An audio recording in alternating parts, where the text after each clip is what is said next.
제가 주일 아침마다 집에 잠겨가지고 원래 그 같이 하는데 이해해 주시고 주셔서 감사하겠습니다.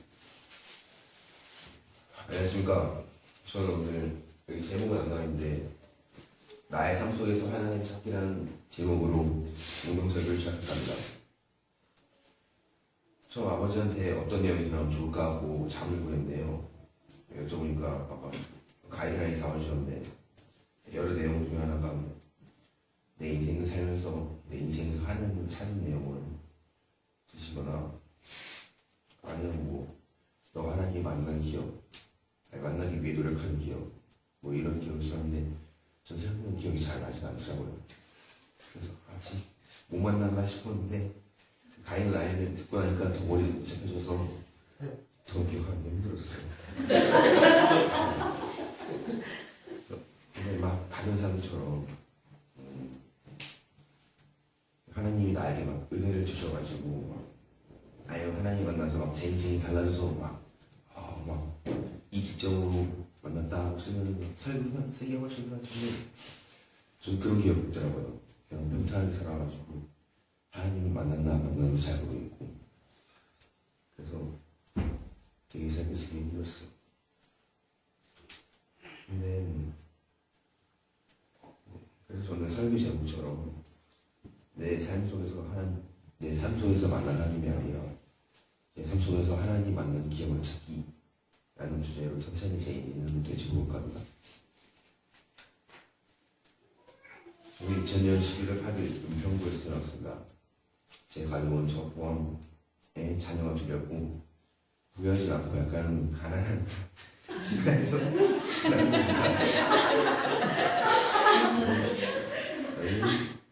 제 친할머니하고 할머니, 친할아버지, 친할머니는 신실한 기독교인이셨고 그리고 저희 외할아버지, 외할머니는 목사님, 사모님이셨습니다.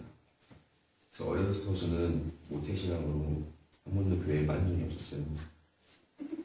어쩔 수 없긴 한데 저번에 한 번 빠진 적이 있었는데 그때 요리 대회로 그거 하느라 그 한 번 빠져도 그거 말고는 빠진 적이 한 번도 없었던 것 같아요. 그래서 근데 어떻게 시골에 내려가서 교회를 뺀 날이 오면은 시골에 내려가서도 거기 있는 교회를 가거나 아니면 정말 가족 넷이서 단란하게 예배를 드렸을 거겠어요. 정말 한 번도 안 그랬어요. 이 정도로 실수하게 느낄 수가 있는데 그래서 조근하시는 교회는 항상 꾸준히 봤어요. 그냥 당연한 거였죠, 어떻게 보면.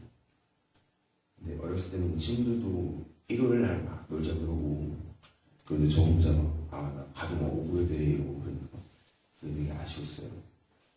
좀 슬펐고 근데 그래서 걸고 싶은 마음도 많이 있어요. 아빠한테 한번 말해볼까 하는데 말했다고 맞는 거 아니야? 그렇게 얘기하고 잠깐이고 그런 생각이 안 났어요. 아빠가 무서워서 안 하는지 아니면 어떻게 안 하는지 모르겠는데 그래서 나이를 하나하나 먹으면서 먹어봤자 소사이긴 한데 하나하나 먹으면서 그 생각이 내가 하나님을 믿어서 교회를 가는 건가 아니면 그냥 너무나 당연히 학교 가서 왔기 때문에 지금 가는 건가라는 생각이 조금씩 들기 시작했어요. 그 전까지는 그런 생각이 잘 안 들었거든요. 그런 생각이 들기 시작하면서 내가 어린 나이에서 그런 건지 하나님의 존재와 설교 내용이나 설교 내용에서 약간 진학하고 관련있는 그런 무거운 주제 내용이잖아요. 철학적이고 그래서 내가 이해를 못해서 교회가 재밌는 건가? 라는 생각도 해봤는데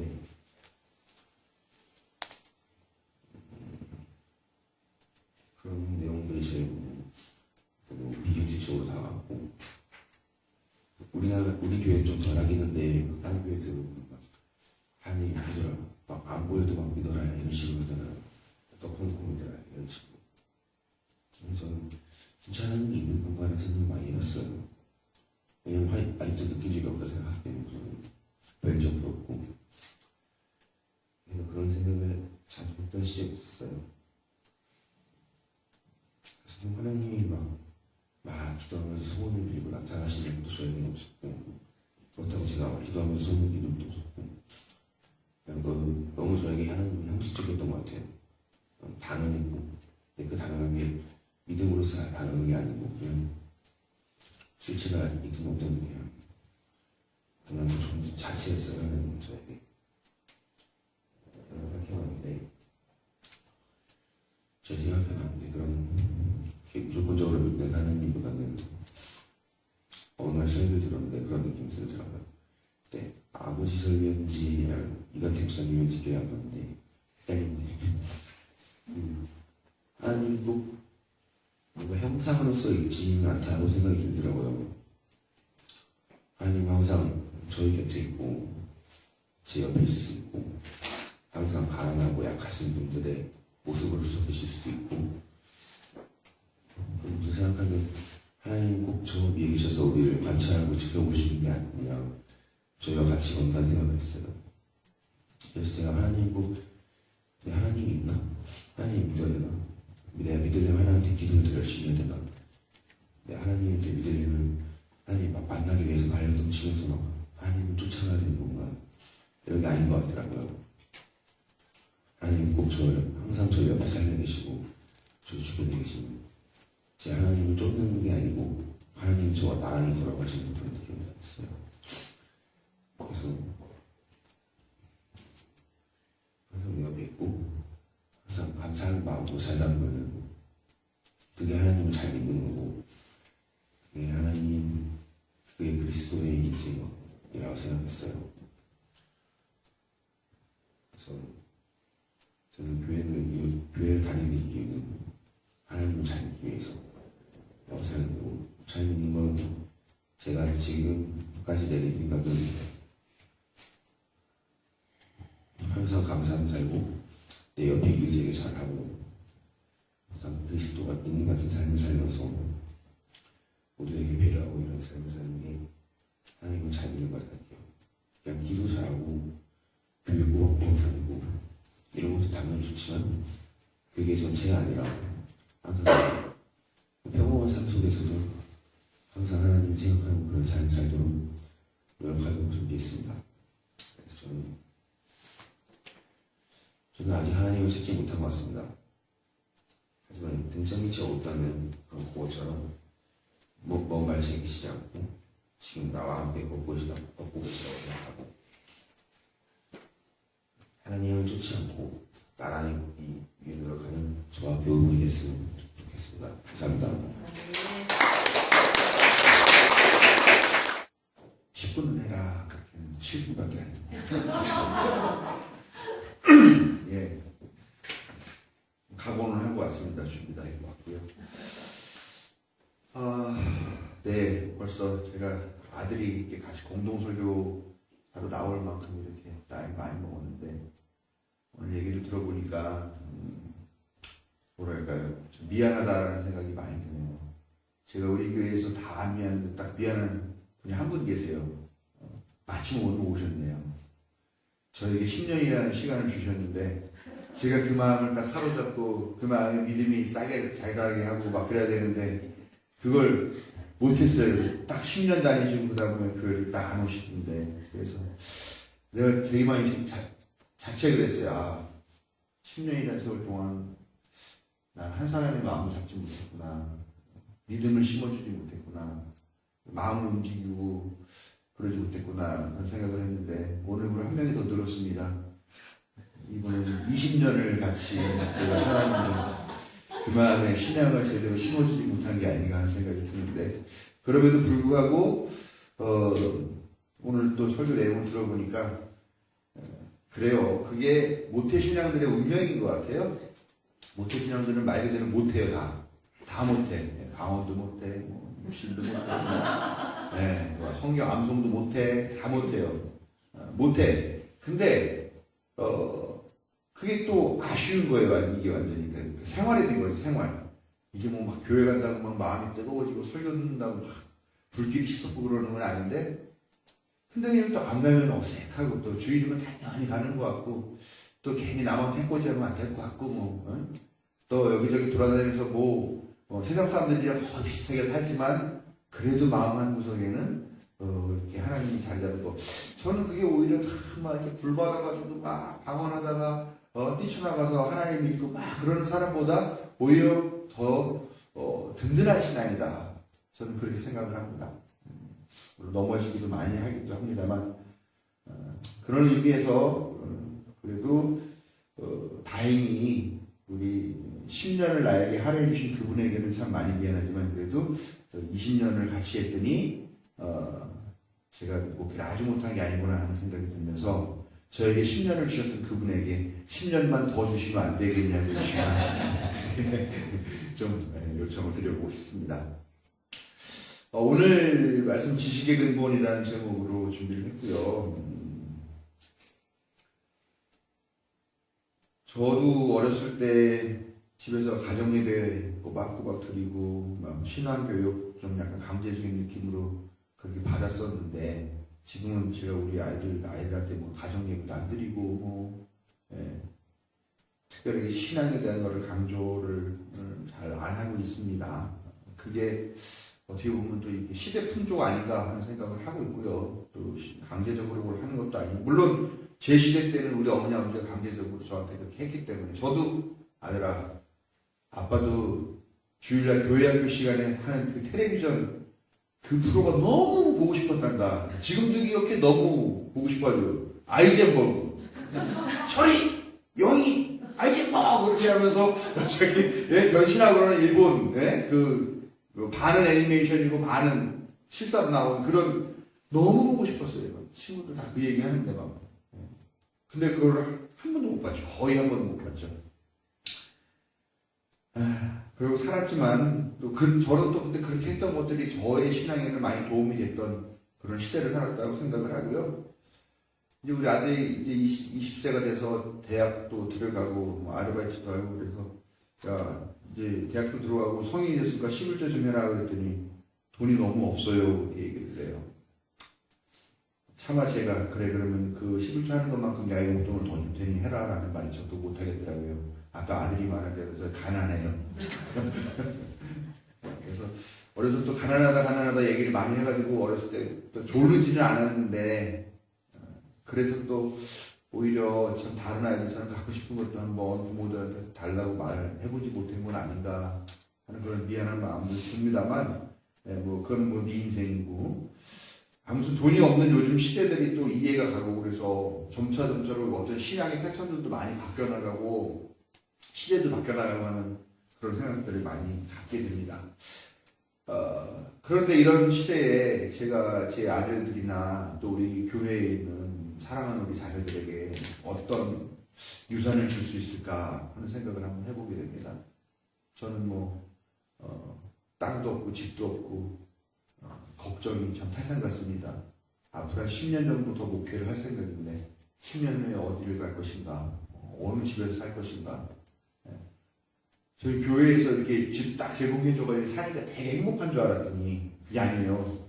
전세금이라는 것도 없으니까 어디 나갈 때 정말 큰일이다 이런 생각들도 하게 되는데 아무것도 저도 갖고 있는 재산도 없고 그렇다면 과연 나는 우리 아들들한테 무슨 유산을 물려줄 수 있을까 생각해 보니까 결국은 하나님 말씀밖에 하나님 말씀을 통해서 나타나는 건강한 삶의 방식밖에 없겠다 하는 생각이 들더라고요. 오늘 말씀을 보면은요, 아버지의 훈계를 잘 듣고 어머니의 가르침을 저버리지 말아라 이런 얘기가 나오죠. 어머니 아버지 되신 분들은 마음에 큰 무게감을 갖고 말 한마디를 하시더라도 훈계가 되고 가르침을 낼 수 있는 그런 말들을 자녀들한테 하셔야죠. 그러니까 이제 꼰대 소리를 듣는 거긴 하는데 근데 그게 또 우리들한테 주어진 또 역할이고 사명이라는 거죠. 근데 그게 어떤 말씀이어야 되느냐? 우리는 기독교에서 교육을 받고 기독교 세례받은 사람들이니까 하나님 말씀을 우리의 교훈과 가르침으로 삼아서 항상 기회를 얻든지 못 얻든지 자녀들에게 전달해 주려고 노력하셔야 된다는 거죠. 자식들에게 주는 말 중에 부모의 이야기 중에 가장 중요한 거 보니까 악인이 너를 꼬이더라도 따라가지 말아라 라고 하는 이 말씀 이게 제일 중요한 게 아니라 제일 처음에 나오는 것 같아요. 그래서 악인을 따라가지 말아라. 근데 악인은 어떤 사람이냐 오늘 말씀 보니까 악인은 숨어서 기다리는 사람이에요. 숨어서 기다립니다. 항상 음흉하게, 남들 모르게 은밀하게 어떤 일들을 진행을 해요. 뭐 그런 삶이라서 다 악인은 아니죠. 그런데 그 숨어서 기다리는 이유가 뭐냐면 이유를 묻지 말고 죄 없는 사람을 죽이자 하는 이런 생각을 하는 사람들이 악인이라는 거죠. 죽여서 뭐 하느냐? 산채로 삼키고 통째로 삼키고 뭐 하자는데 그렇게 산채로 삼키고 사람을 죽이자 하고 하는 이유가 뭔가 했더니 그 사람이 갖고 있는 온갖 값진 것을 빼앗고 그 빼앗은 걸로 자기의 집을 가득 채우려고 하는 그런 목적을 갖고 숨어서 기다리는 사람, 그런 사람이 악인이다라는 거죠. 한마디로 말하면 그거죠. 남한테 해코지하고 남의 것을 가로채서 자기 배를 채우려고 하고 그거를 신나게 쓰고 즐기면서 야, 내 인생이 행복하다라고 말하는 그런 사람이 악인이라는 거죠.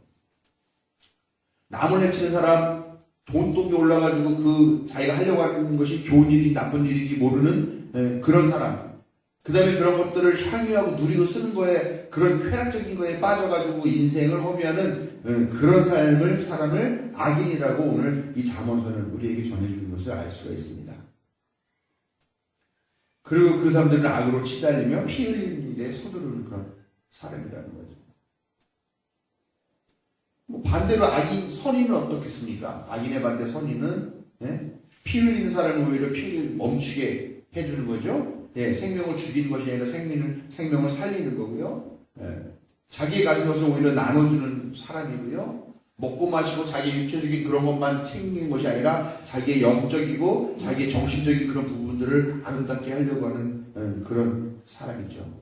자기의 집을 남에게서 빼앗은 그런 것으로 가득 채우는 그런 사람이 아니라 자기의 삶을 하나님의 말씀으로 가득 채우는 그런 사람이 반대로 선인이라 하나님께서 기뻐하시는 사람이라고 그렇게 생각을 할 수가 있을 것입니다. 저도 오늘 이 말씀을 따라서 저나 또 여러분의 자녀들이나 또 제 자녀들에게 이것을 유산으로 남겨줄 수 있는 그런 사람이 되었으면 좋겠다 라는 이야기를 한번 해보고 싶습니다. 저 자신을 위한 유산이고요. 요즘 되게 뉴스에 자주 나오는 사람 있죠? 이희진이라는 사람이에요. 저는 이희진이라는 사람이 하도 많이 나오길래 아니 여자가 뭘 그렇게 잘못했길래 뭐 이 여자가 얼마나 대단한 여자길래 그 사람 부모까지 그렇게 죽였을까? 막 그러고 봤더니 여자가 아니더라고요. 남자더라고요. 어떤 사람인가 봤더니 유명 주식 투자자 뭐 이런 거가 뭐 자기 뭐죠? 투자 애널리스트 뭐 이런 그런 직함을 갖고 있었던 사람이고요. 고급 승용차 뭐 돈다발 들고 있는 사진 뭐 이런 거를 이렇게 찍었는데 찍고 막 이렇게 자기 그런 SNS에 올리고 그랬는데 결과적으로 봤더니 뭐냐면 사기였다. 결국 판명이 났죠. 그래서 구속되어가지고 재판을 받았는데 징역 7년, 벌금 264억 원, 추징금 132억 원. 야, 어마어마한 돈입니다. 엊그저께 누구랑 얘기하다가 내가 지금까지 내 손에 쥐어본 현찰 제일 많은 게 얼마인 줄 알아? 그런 얘기하다가 제가 난 1억 그랬더니 다 조용해지더라고요. 저 1억 손에 잡아봤습니다. 예배당지 때 제 돈도 아니었죠.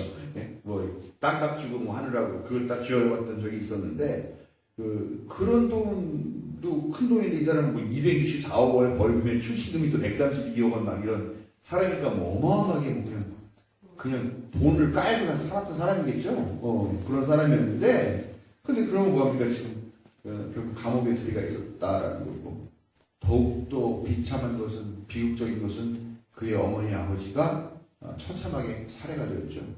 그 어머니가요 아버지가요 한 분은 살해당해가지고 냉장고 안에 이렇게 꾸겨 넣었고 그랬다고 그러죠. 얼마나 끔찍한가. 근데 그런 이야기를 들어보면서 왜 이 이희진이라는 사람은 그런 삶을 살 수밖에 없었을까? 제가 그 삶을 잘 모르겠지만 뭐 여러 가지 유추해 볼 수 있는 것은 결국 그의 삶은 그 부모가 물려준 그 유산이 아니었던가라는 생각이 든다라는 거죠. 이 부모가 맨날 돈 했던 건 아니니까 야 돈이 최고야. 수단과 방법을 가리지 말고 돈을 벌어야 돼. 네 경쟁자들을 어떤 식으로 다 넘어뜨리고서라도 너는 이겨야 되고 너는 돈을 벌어야 돼. 돈이 최고야.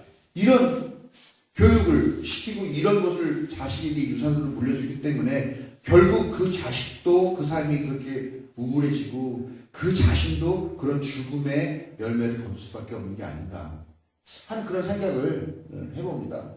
정확한 거 몰라요. 뭐 설교자니까 그냥 그 유추를 한번 해보는 거긴 한데요. 어쩌다가 어쨌든 자식을 저렇게 키웠을까, 저렇게 돈의 노예로 키웠을까 하는 생각을 해봅니다. 돈이 우리 삶에 아주 필요하고 중요한 건 사실이죠. 예, 저도 돈 좋아합니다. 우리 교회도 돈이 필요합니다. 예. 그렇습니다만 그것이 전부는 아니다라는 것을 우리가 분명히 알아야 된다는 거죠. 저도 사실 노후 준비 하나도 못해서 걱정이 많지만 제가 할 수 있는 말은 뭐 돈이 전부가 아니다 이런 말. 너무 교과서적이고 너무 목사적인 말이긴 합니다만 저는 그렇게 생각합니다. 하나님이 준비해 주실 것이다. 참 근거 없는 낙관주의 같이 들리겠지만 저는 하나님께서 준비해 주실 것이다 라고 믿는 그것이 바로 근거가 되어야 되지 않는가 생각합니다. 그렇게 사는 것이 지금 어떻게 보면 돈이 최고인 이 시대에 오늘 박소주 목사님도 자본주의에 대한 그런 것들을 좀 어떻게 고쳐달라는 그런 간절한 기도를 해주셨는데 우리가 우리 자신의 유산 또 우리 자녀들에게 유산을 꼭 넘겨주어야 할 그런 것이라고 생각합니다. 여러분 하나님을 두렵게 존경하는 것이 지식의 근본이고 지혜의 출발점입니다. 우리 자신과 우리 자녀들이 이런 가치관과 신앙관을 갖고 살도록 더욱 노력하는 여러분 되시길 바라겠습니다. 저도 남기평 목사님께 좀 영향을 받아서 시를 한 편. 시는 아니고 요즘은 시대가 그렇죠. 옛날에는 시 공부한 사람만 시를 쓸 수 있지만 지금은 뭐 그냥 자기 SNS에 이렇게 끄적끄적 멋있는 말만 써도 그게 참 시처럼 들리는 그런 게 있어서 저는 좀 고급스럽지는 않지만 좋은 말을 딱 갖고 와가지고 제 마음에 좀 남고 또 우리 아이들에게도 좀 들려주고 싶고 하는 그런 글귀였어요. 갖고 왔습니다. 이걸 읽고 말씀 마치겠습니다. 성격은 얼굴에서 나타나고 본심은 태도에서 나타나며 감정은 음성에서 나타난다. 센스는 옷차림에서 나타나고 청결함은 머리카락에서 나타나며 섹시함은 옷 맵시에서 나타난다. 그리하여 사랑은 이 모든 것에서 나타난답니다. 욕심은 부릴수록 더 부풀고 미움은 가질수록 더 거슬리며 원망은 보탤수록 더 분하고 아픔은 되씹을수록 더 아리며 괴로움은 느낄수록 더 깊어지고 집착은 할수록 더 즐겨지는 것이니 부정적인 일들은 모두 지우기 좋습니다. 지워버리고 나면 번거롭던 마음이 편안해지고 마음이 편안해지면 사는 일이 언제나 즐겁습니다. 칭찬을 해줄수록 더 잘하게 되고 정은 나눌수록 더 가까워지며 사랑은 베풀수록 더 애틋해지고 몸은 낮출수록 더 겸손해지며 마음은 비울수록 더 편안해지고 행복은 더 커지는 것이니 평범한 일상생활에서도 언제나 감사한 마음으로 즐겁게 밝게 사는 것보다 더 좋은 게 또 있을까요? 당신은 항상 생각나는 사람입니다. 그럼 당신이 오늘도 행복했으면 좋겠습니다.